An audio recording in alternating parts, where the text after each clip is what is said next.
छत्रपती शिवाजी महाराजांना वंदन आणि भारतीय राज्यघटनेचे शिल्पकार, कोटी कोटी जनतेचे आधारस्तंभ, ज्ञानाचा अथांग सागर, महामानव भारतरत्न डॉक्टर बाबासाहेब आंबेडकर यांच्या चरणी मी नतमस्तक होतो.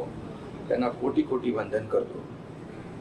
आजच्या या डॉक्टर बाबासाहेब आंबेडकर यांच्या 135व्या जयंती महोत्सवाला उपस्थित या राज्याचे महामहिम राज्यपाल आदरणीय जिष्णुदेव वर्माजी, आता ज्यांचं भाषण झालं मगाशी ते आपले आई उपमुख्यमंत्री सुनेत्राताई पवार, सभापती महाराष्ट्र विधान परिषद रामभाऊ शिंदे, उपाध्यक्ष अण्णा बनसोडे, मंत्री ज्येष्ठ मंत्री छगन भुजबळ साहेब, मंगल प्रभात लोढाजी, आशिष शेलारजी, संजय शिरसाटजी, मुंबईच्या महापौर ऋतुताई तावडे, माजी खासदार राहुल शेवाळेजी, आपले बनतेजी डॉक्टर राहुल बोधी महातेरो,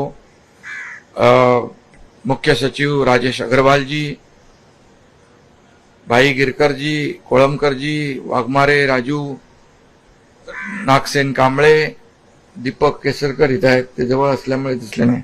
दीपक केसरकरजी, आमचे आमदार समोर बसलेल्या सना मलिक आहेत, पंकज भुजबळ आहेत, मगाशी इथे बाळासाहेब आंबेडकर भेटले, मुंबई महापालिकेच्या आयुक्त अश्विनी भिडे मॅडम, पोलीस महासंचालक सदानंद दातेसाहेब, पोलीस आयुक्त देवेन भारतीजी, प्रधान सचिव हर्षदीप कांबळे, रुबल अग्रवालजी, कोकण आयुक्त प्रशांत नारनवरे, सर्व सहकारी आमदार आणि आज या कार्यक्रमाला उपस्थित सर्व लाडक्या बहिणी, लाडक्या भावांनो,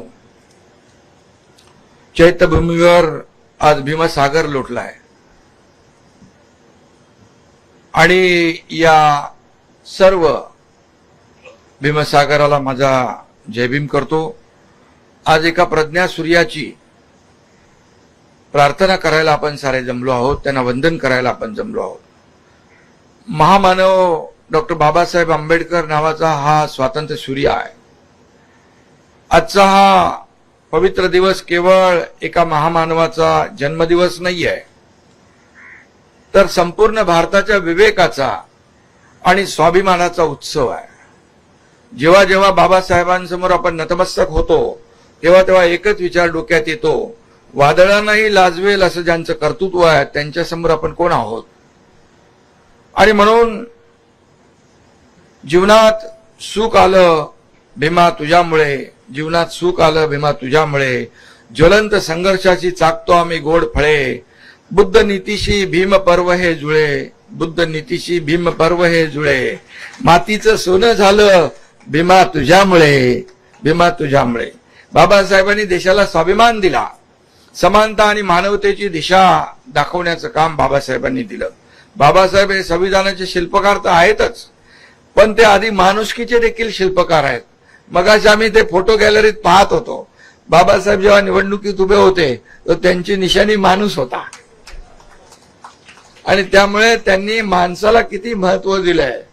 आणि त्यांनी जी घटना लिहिली, अनेक देशांचा अभ्यास करून आपल्या देशाची घटना सर्वोत्तम ठरली पाहिजे, यासाठी आपल्या देशाची घटना सर्वोत्तम ठरली आणि शेवटच्या माणसाला न्याय मिळाला पाहिजे ही भावना बाबासाहेबांनी मनामध्ये ठेवली आणि म्हणूनच त्या घटनेवर आपण राज्यकारभार करतो आहे. आणि म्हणून महापुरुष जेव्हा शांत चित्ताने आणि विवेकानं या ठिकाणी एखादी कृती करतात तेव्हा ती क्रांती होते.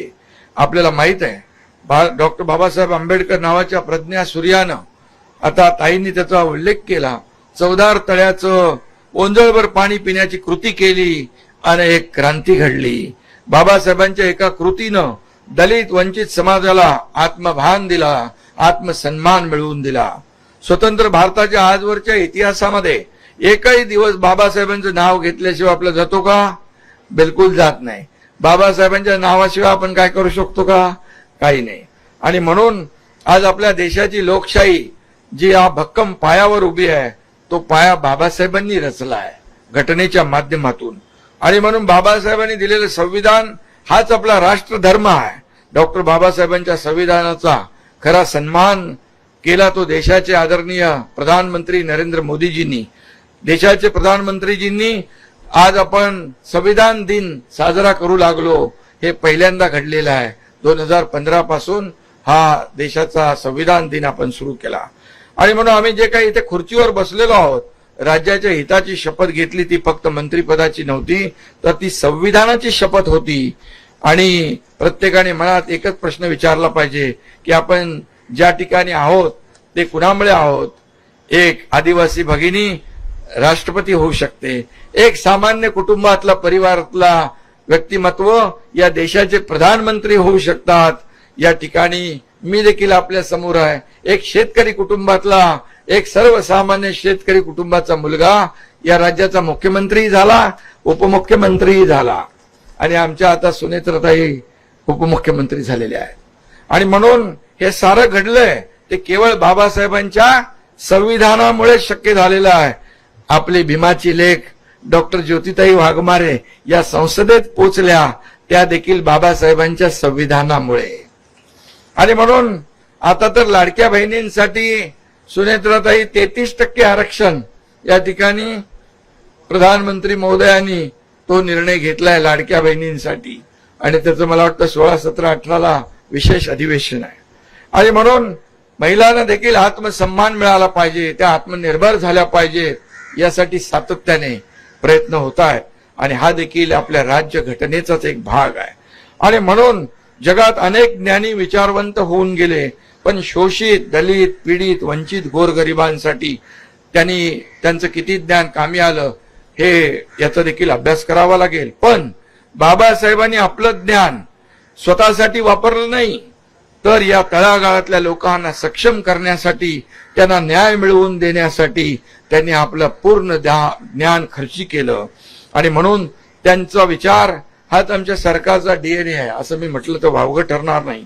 आणि म्हणून स्वातंत्र्य, समता आणि बंधुता हा आमचा मंत्र आहे आणि तो कायम राहील अशी ग्वाही या ठिकाणी मी आपल्याला देतो. बाबासाहेबांचं एक वाक्य माझ्या मनावर अतिशय कोरलेलं आहे, ते म्हणजे मनुष्य जन्माने नाही कर्माने महान ठरतो. आणि म्हणूनच करोडो पीडित, वंचित आणि मागास लोकांच्या स्वाभिमानाची गोष्ट करणारे बाबासाहेब हे महामानव झाले.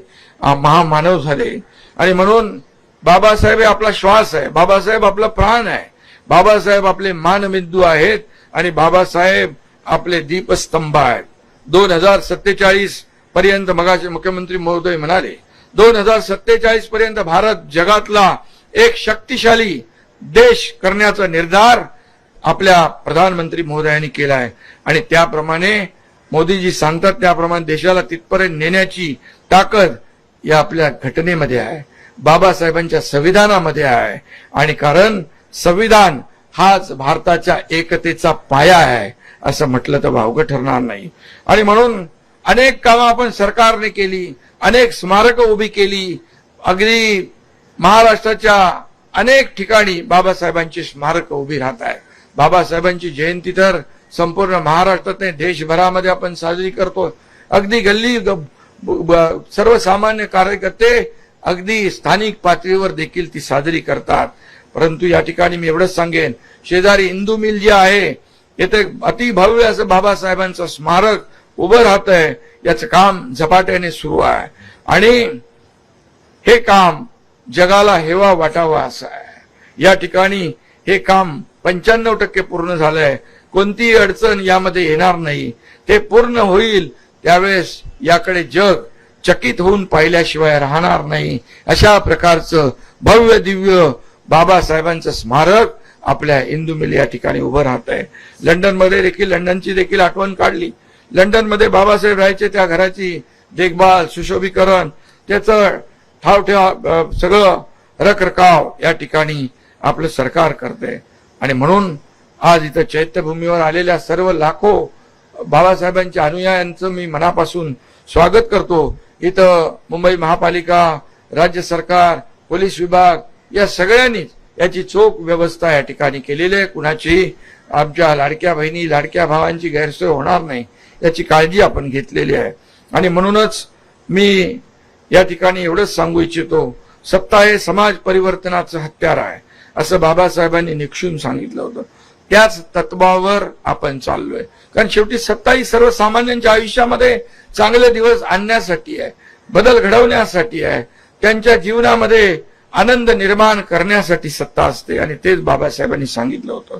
आम्हाला महाराष्ट्रात रामरायाचं, शिवरायाचं, भीमरायाचं राज्य आणायचं आहे. यासाठी सगळा प्रयत्न या ठिकाणी सुरू आहे. आणि म्हणूनच आम्ही म्हणतो आमचं महायुतीचं सरकार सर्वसामान्यांचं सरकार आहे. आणि म्हणून सर्वसामान्यांसाठी जे काही करता येईल ते करण्याचा प्रयत्न आम्ही करतोय. महायुती सरकारवर आपण विश्वास टाकलेला आहे, जनतेने वारंवार विश्वास टाकलाय. आणि म्हणून बाबासाहेबांना अपेक्षित असलेला महाराष्ट्र आपल्याला घडवायचा आहे. एवढंच मी या प्रसंगी सांगतो. आजच्या बाबासाहेबांच्या जयंतीनिमित्त फक्त संविधानाचा सन्मान करून थांबायचं नाही, तर त्यातल्या कर्तव्यांचं, त्यांच्या शिकवणीचं पालन आपल्याला करायचं आहे. ते महत्वाचं आहे. आणि म्हणून बाबासाहेब आंबेडकर यांचे विचार जिवंत ठेवणे, ते जीवापाड जपणे, ते आत्मसात करणे, ते आचरणात आणणे हीच खरी आदरांजली बाबासाहेबांना ठरेल असं मी मानतो. शेवटी जाता जाता एकच सांगतो, एकजूट आणि संघर्ष, एकजूट आणि संघर्ष सोबत शिक्षणाचं तंत्र साऱ्या जगाला शिकवला भीमाने समानतेचा मंत्र. आपण सारी भीमाची लेकरं आहोत. भीमा तुझी लेकरं आम्ही, देतो तुला अभिवचन, करू संविधानाचं रक्षण आणि माणुसकीचं जतन. धन्यवाद. पुन्हा एकदा मी आपल्या सगळ्यांना मनापासून या ठिकाणी आजच्या या पवित्र दिनाच्या खूप खूप शुभेच्छा देतो. सगळ्यांचं मनापासून अभिनंदन करतो. सर्व व्यवस्था जी केलेली आहे, मुंबई महापालिका, पोलीस विभाग, या सर्वांनी, राज्य सरकार, या सगळ्यांचं मनापासून अभिनंदन करतो. आणि या कार्यक्रमात सहभागी झालेल्यांना सगळ्यांना मनापासून शुभेच्छा देतो. धन्यवाद. बनतेजींचं देखील इथं चिवरदान महामहिम राज्यपालांच्या शुभ हस्ते झालेलं आहे. आणि म्हणून पुन्हा एकदा मी सगळ्यांना धन्यवाद देतो. जय हिंद, जय महाराष्ट्र, जय भीम. धन्यवाद उपमुख्यमंत्री.